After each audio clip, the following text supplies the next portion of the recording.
Why did the bride stop at the ranch gate and demand a promise that left the lonely cowboy speechless? Snow blasted across the yard as Wyatt tightened his grip on the frozen gate. The stagecoach had barely disappeared down the road when the woman turned back to him. Her coat snapped in the wind. A loose chain clattered against a fence post. Then she spoke one sentence that made his stomach drop. Wyatt looked from her eyes to the cabin behind him, unable to answer right away. "Before we go on, tell me where you're watching from and join us for the journey ahead." The first snow came early to the Absaroka Mountains that year. It drifted across the Montana Territory in long white ribbons, covering wagon tracks, fence posts, and the empty hills beyond Wyatt Turner's ranch. By sunrise, the world looked untouched, silent, cold. Wyatt stood beside a broken gate, with a hammer hanging loosely from one hand. His coat collar was turned up against the wind. A pair of horses watched him from the corral, their breath rising into the gray morning air. The ranch had once been larger. Now only a handful of horses remained. The south fence needed repairs. The barn roof leaked when the snow melted. 3 loan notices sat folded on the kitchen table inside the cabin. Wyatt knew exactly how much money he owed. He also knew he didn't have it. A sharp gust swept across the valley. Snow blew against his boots. He stared toward the distant mountains and listened. Nothing.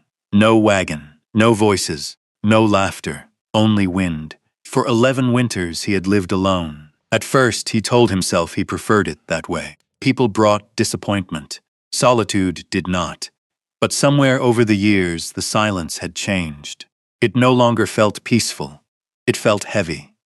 That night another storm rolled through the mountains. The cabin groaned beneath the wind.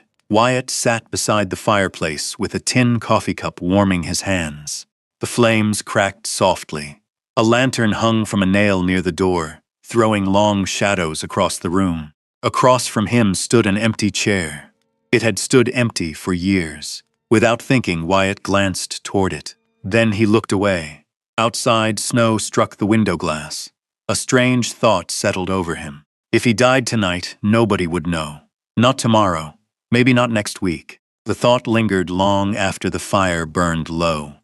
3 days later, Wyatt rode into the town of Red Creek. The streets were muddy from melting snow. Horses stood tied outside the general store. Men gathered around a pot-bellied stove near the back wall. Wyatt bought coffee beans, lamp oil, and a sack of flour. As he approached the counter, Martha Keegan handed him a folded newspaper. "Something caught my eye," she said. Wyatt looked down. An advertisement circled in pencil. Mail-order marriage agency. Reliable introductions for respectable men and women seeking a future in the West. Wyatt nearly laughed. "A little late for me," he said. Martha shrugged. Maybe not." The ride home felt longer than usual. That evening, he unfolded the newspaper again, then again. A week later, after ruining 4 sheets of paper, Wyatt finally finished a letter.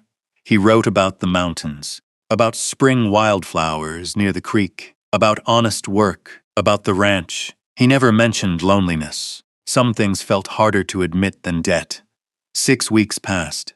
Then one afternoon a letter arrived. The return address read, Missouri. Inside was a photograph. Wyatt studied it under the lantern light. A woman looked directly into the camera. Dark eyes, steady expression, no smile, no attempt to impress. Only quiet strength. Her name was Eleanor Reed. For a long time, Wyatt sat without moving. Outside, winter settled deeper across the Montana hills. Inside the small cabin, for the first time in years, the future no longer felt completely empty. He did not know it yet. But the woman in that photograph was already on her way to changing everything. The stagecoach was scheduled to arrive in Red Creek on the second Thursday of February. For the next 10 days, Wyatt found himself counting time in a way he hadn't done for years. Not by weather, not by chores, not by debt notices, by days, then hours, then mornings. He told himself it was only because a stranger would soon be living under his roof. Nothing more. The lie sounded weaker every time he repeated it. The morning of her arrival broke cold and bright. Fresh snow rested on the Absaroka foothills, and sunlight bounced off the drifts so sharply it hurt the eyes. Wyatt shaved before sunrise. That alone felt unusual. He stood in front of the small mirror nailed beside the cabin door and studied his reflection. A few gray strands showed near his temples. Lines marked the corners of his eyes. Years of wind and hard work had left their signature. He pulled on a clean shirt anyway. The blue one. The one he normally saved for church. By 8 o'clock he was already riding toward town. Red Creek looked much the same as always. Mud frozen hard in wagon ruts. Smoke rising from chimneys. A dog sleeping beneath the porch outside the general store. Still, everything felt slightly different. Like the town knew something he didn't. Martha Keegan spotted him first. "You came early." Wyatt cleared his throat. "I had errands." She glanced at the nearly empty street. "Of course you did." He ignored the smile in her voice. The stagecoach arrived shortly after noon. Its wheels rattled across the frozen road. The horses snorted clouds of steam. Several passengers stepped down. A traveling salesman, an older couple, a young miner carrying 2 canvas bags. Then Wyatt saw her. For a moment he wasn't certain. The woman in the photograph had seemed smaller somehow, more distant. This woman stepped down from the coach with steady confidence despite the long journey. Her dark coat was dusty from travel. A leather satchel hung from one shoulder. A few loose strands of hair escaped beneath her hat. She looked tired, very tired, but her eyes were exactly the same. Sharp, observant, careful. She noticed everything. The buildings, the people watching, the mountains beyond town, and finally Wyatt. Neither of them moved immediately. The cold wind drifted between them. Then Wyatt removed his hat. "Miss Reed." She studied him for a second. "Mr. Turner." Her voice was calm, lower than he expected. Not nervous, not eager, just careful. Like someone stepping onto uncertain ground, they shook hands. Her gloves were cold from the journey. "Long trip?" he asked. "Long enough." The corner of her mouth moved slightly. It wasn't quite a smile, but it was close. Wyatt loaded her belongings into the wagon. There weren't many. 1 trunk, 1 carpet bag, 1 wooden box tied with rope. That surprised him. A person crossing half the country usually carried more. They started toward the ranch. For nearly an hour, the only sounds were wagon wheels and the creak of leather harnesses. Snow-covered hills rolled past. Cottonwoods lined parts of the creek. A hawk circled high above them. Finally, Eleanor spoke. "The mountains are larger than I imagined." Wyatt glanced toward the horizon. "You get used to them." She looked at him. "Do you?" He thought about that. No. The answer surprised both of them. The road climbed toward the ridge overlooking the ranch. Eleanor saw the property before he said a word. The barn, the corrals, the small cabin sitting alone against the winter landscape. She remained silent. Wyatt wondered what she thought. Whether she was disappointed. Whether she regretted coming. The wagon rolled through the front gate and stopped beside the cabin. The wind carried the smell of pine smoke from the chimney. For a long moment, neither moved. Then Eleanor stepped down. Her boots touched Montana soil for the first time. She turned slowly, studying the ranch. The broken fence near the south pasture. The weathered barn. The horses standing beyond the corral. The mountains beyond everything. When she finally looked back at Wyatt, her expression had changed. Not softer, more serious. "Before I walk through that door," she said quietly, "there's something we need to discuss." Wyatt felt his stomach tighten. The winter wind rattled the loose gate chain nearby. Eleanor clasped her gloves together. "My brother's name is Caleb." Wyatt waited. "He's 16. The words hung in the cold air. "I told the agency about him." "You mentioned family," Wyatt said. "I didn't explain enough." She lowered her eyes briefly. Only briefly. "He lives in a church-run boys' home in Kansas." Wyatt said nothing. Eleanor continued. "He is all the family I have left." The wind swept across the yard again. A horse shifted in the corral. "If I stay here," she said, "I need your promise." Now she looked directly at him. Not pleading, not demanding. Simply refusing to hide the truth. "I want Caleb brought here." Wyatt listened. "And if he comes," she continued, "you must treat him like family." The silence stretched. A crow called somewhere near the creek. "You don't have to love me today." Her voice softened slightly. "But I cannot build a life with a man who sees my brother as a burden." Wyatt looked toward the cabin, then toward the mountains, then back at her. A year ago, the thought of sharing his home with anyone would have seemed impossible. Now this woman stood before him, asking for something far larger than marriage. She was asking for trust, responsibility, family, the very things he had spent years avoiding. Eleanor waited, ready for disappointment if it came. Wyatt saw it in her eyes, the expectation that promises often failed. Slowly he nodded. "If Caleb comes here," he said, "he'll have a place at my table." Eleanor didn't move. "He'll have a room." Still, she watched him. "He'll be treated with respect." The wind died for a moment. The ranch became strangely quiet. Finally, Wyatt added, "You have my word." Something shifted behind Eleanor's eyes. Not relief, not yet, but perhaps the beginning of it. She looked at the cabin again, then back at him. "All right, Mr. Turner." For the first time since stepping off the stagecoach, a real smile touched her face. Small, tired, beautiful, because it wasn't offered easily. "Then let's see this new home of ours." And together they walked toward the cabin door, unaware that the promise made in the frozen Montana yard would soon test both of them in ways neither could imagine. The cabin was warm compared to the bitter cold outside. Not comfortable, not beautiful, just warm. A cast-iron stove glowed near the far wall. A kettle rattled softly on top. One table sat beneath the window. 2 chairs. A narrow shelf holding 3 books and a Bible. Eleanor stood quietly in the center of the room. She wasn't judging. Wyatt could tell the difference. She was simply taking inventory of a life. The patched curtains, the worn floorboards, the coat hanging by the door, the coffee cup still sitting beside the fireplace. For a moment, neither spoke. Then Eleanor removed her gloves and set them neatly on the table. "May I ask something?" "Of course. When was the last time someone lived here with you?" Wyatt looked toward the fire. "A long time." She nodded. That was all. No questions that dug deeper, no curiosity dressed as kindness. Something about that made him unexpectedly grateful. The next morning, Wyatt woke before dawn as usual. For several seconds, he forgot someone else was in the house. Then he heard movement, soft footsteps, the sound of a cupboard opening, a spoon against a bowl. Small sounds, ordinary sounds, the kind a lonely man notices immediately. When he entered the kitchen area, Eleanor stood beside the stove. The smell of biscuits filled the room. Wyatt stopped. She glanced over her shoulder. "Good morning." He looked at the biscuits, then at her, then back at the biscuits. "I usually eat beans, I noticed." The answer came so quickly he almost laughed. Almost. By the 3rd morning, something else changed.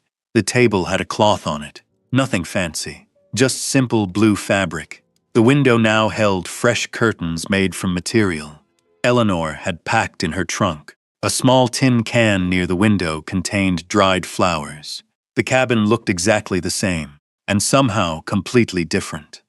Wyatt found himself lingering indoors longer than necessary. One afternoon, he returned from repairing fence posts and found Eleanor kneeling beside the front porch. She was planting something in the frozen soil. "What are those?" "Wildflower seeds." He glanced at the ground. "It's February," she smiled faintly. "I know, they won't grow, not today." She brushed dirt from her gloves. "But spring always comes eventually." Wyatt had no answer for that. A few days later, they rode into Red Creek together. The town noticed immediately. People always noticed something new, especially in winter, especially in a town this small. Conversations slowed as they entered Martha Keegan's store. A few customers looked away. Others didn't bother. Eleanor walked calmly between the shelves. Coffee, sugar, thread, lamp oil. She carried herself with quiet dignity, as though she had spent years learning how to walk through rooms where she wasn't entirely welcome. Outside the store, Abigail Boone stood beside a polished carriage. Her father, Silas Boone, owned more land than anyone for 50 miles. Abigail's coat was trimmed with expensive fur. Her smile never reached her eyes. "So this is the famous bride." The words sounded pleasant. The tone did not. Wyatt felt Eleanor become very still beside him. Abigail continued. I suppose mail-order agencies are becoming quite popular these days. A few people nearby pretended not to listen, which meant they were listening closely. Eleanor met Abigail's gaze. Good afternoon. Nothing more. No argument. No anger. Just calm. For some reason that seemed to irritate Abigail even more. The rumors spread quickly after that. Some said Eleanor married Wyatt for security. Others claimed she would leave before summer. By Sunday, nearly everyone had an opinion. The church sat on a low hill outside town. Snow lined the path leading to the entrance. Wyatt and Eleanor arrived together. Inside, whispers drifted through the pews. Eleanor ignored them. At least she appeared to. After the service, several women gathered near the door. One of them spoke just loudly enough. Some folks will do anything to avoid working. A few uncomfortable laughs followed. Eleanor paused, only for a second. Then she continued walking. The remark might have ended there. Except Wyatt stopped. The churchyard fell unusually quiet. He turned slowly. Mrs. Reed worked long before she ever met me. Nobody answered, and she'll work long after most of us stop.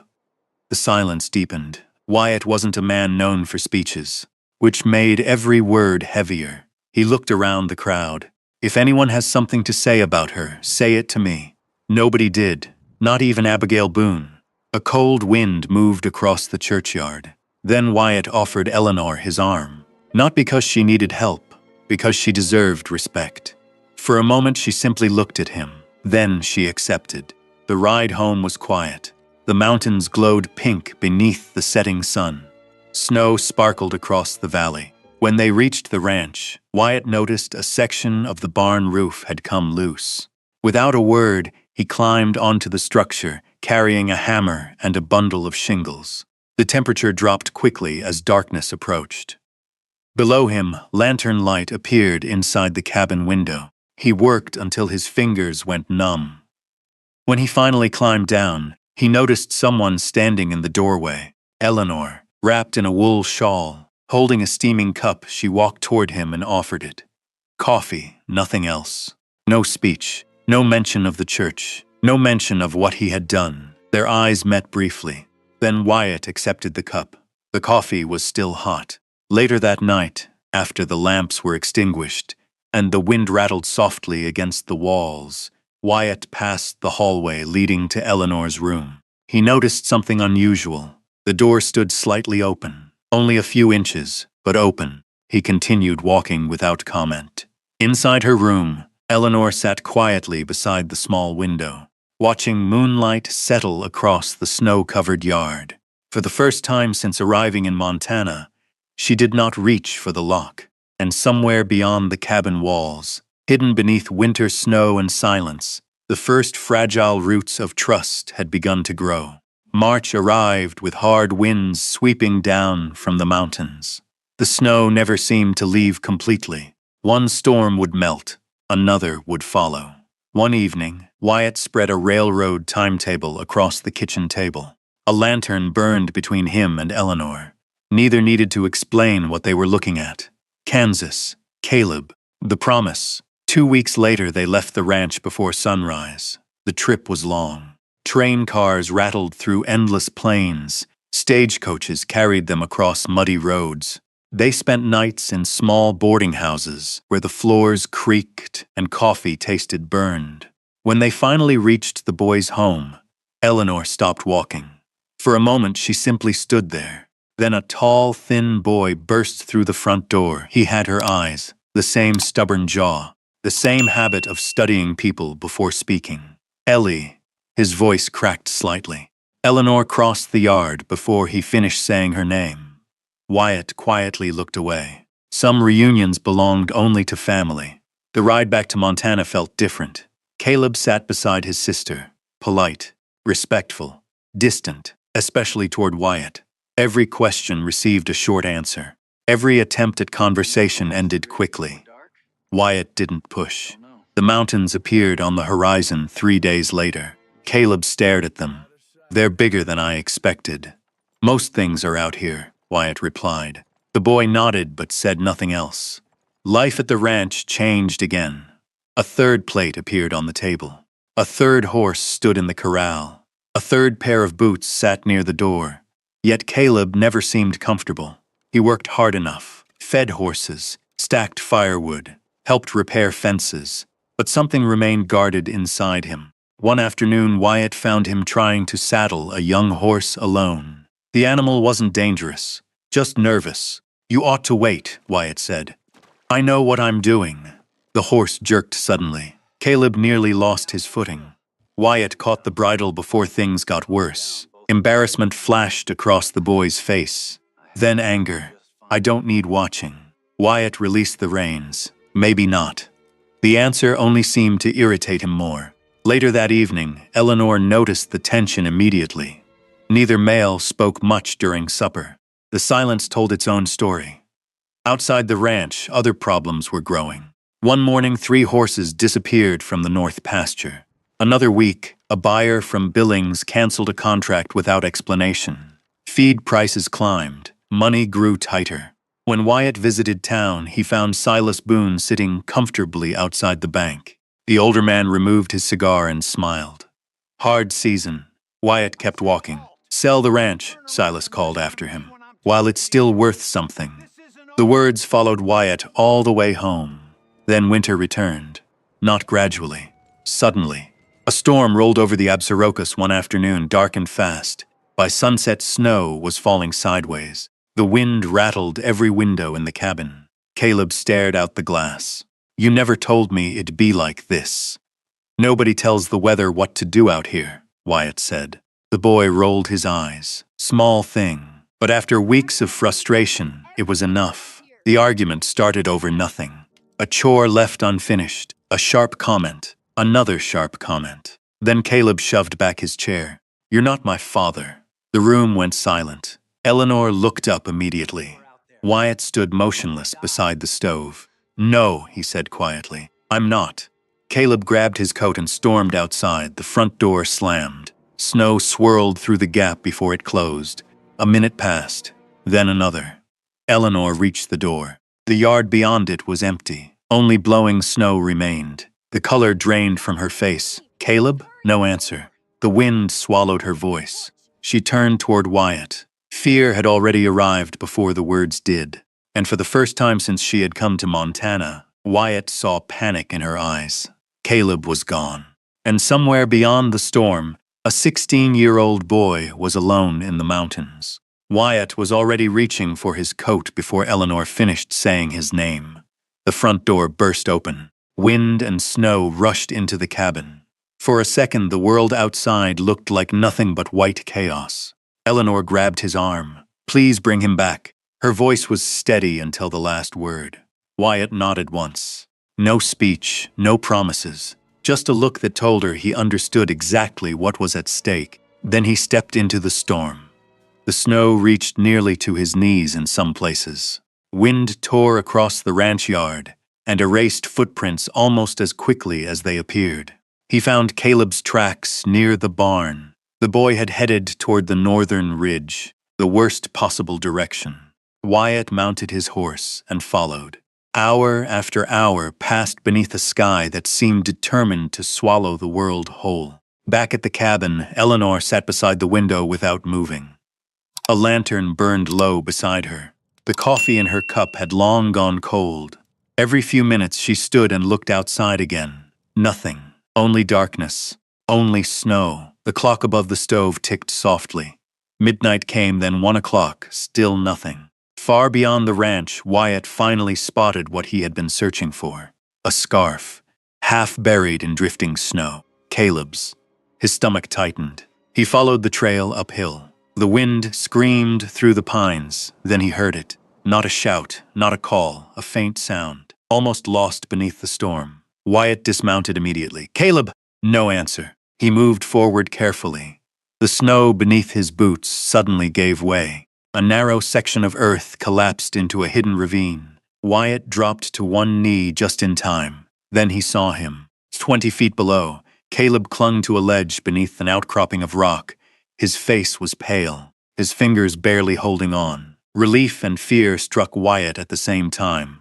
"Don't move," Caleb tried to answer. The wind carried the words away. Wyatt tied a rope around a pine tree, then around his own waist. The knot felt stiff in his frozen hands. Snow struck his face as he lowered himself into the ravine. Every movement felt slower than it should. The cold had settled deep into his bones. When he finally reached the ledge, Caleb looked up. For the first time since arriving in Montana, the boy looked frightened instead of angry. "I slipped. I know. I'm sorry." Wyatt stared at him. Those words had probably cost the boy more than the storm. "We can discuss it later." Caleb almost laughed. Almost. Together they climbed. Twice Wyatt nearly lost his footing. Once the rope jerked hard enough to send Snow tumbling into the darkness below. But little by little, they moved upward. When they finally reached solid ground, neither had much strength left. The ride home felt endless. Caleb drifted in and out of awareness.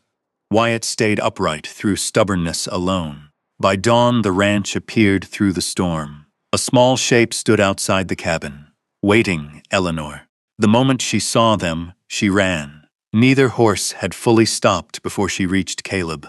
Her hands trembled as she touched his face. Then she looked at Wyatt. Snow covered his coat. His lips were pale. He looked exhausted.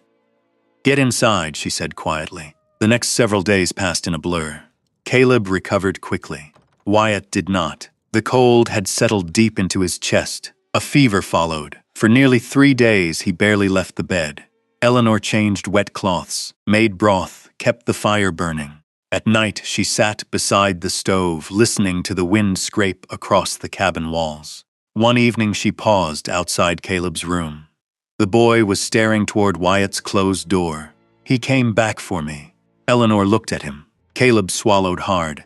He could have turned around, but he didn't. Silence filled the room. Then Caleb spoke again. "He never left me." Later that night, Eleanor sat beside Wyatt's bed. The lantern cast a soft golden glow across the room. For a long time, she simply watched him sleep. The strong, quiet man who had risked everything for a boy that wasn't his. Slowly, she reached forward. Her hand settled over his, not because of gratitude, not because of obligation, because the thought of losing him suddenly felt unbearable. The next morning, Wyatt's fever finally broke, and for a brief moment it seemed as though spring might be coming. Then a rider arrived, Silas Boone. He carried a leather folder beneath one arm. His smile appeared before his words did. "I figured you'd want to see these." Wyatt opened the documents. The color drained from his face. Land claims, debt notices, ownership filings. Silas tapped the papers with one finger. "According to these records, this ranch may not belong to you much longer." The cabin fell silent. Outside, snow drifted from the roof in slow sheets beneath the morning sun. Inside, a new storm had just begun. Wyatt had 2 weeks before losing everything. And maybe that's what makes this story stay with us, long after the last page is turned. Because most of us know what it feels like to stand on uncertain ground. Maybe not with a ranch in Montana or a stack of land papers on the kitchen table. But we've all had moments when it seemed like one more loss might be too much. One more disappointment. One more reason to give up. Imagine standing where Wyatt stood. The future shrinking in front of you. The things you love suddenly at risk. And yet somehow finding the strength to keep going. Not because you're fearless, but because someone has become worth fighting for. What I love most about this story isn't the ranch or the storm. It's the quiet truth hidden beneath them. Sometimes healing arrives in the form of another person. Someone who walks into your life carrying their own scars, their own worries, their own burdens. And without either of you realizing it, those broken places begin to mend. Wyatt thought he was bringing home a bride. Eleanor thought she was protecting her brother. Instead, they found something neither had expected. A place to belong. If this story touched your heart, tell me in the comments. What does the word home mean to you? And if you enjoy stories about courage, second chances, family, and love that grows one small step at a time, I hope you'll stay a while. There are many more journeys waiting just down the trail, and I'd be honored to share them with you in the next story.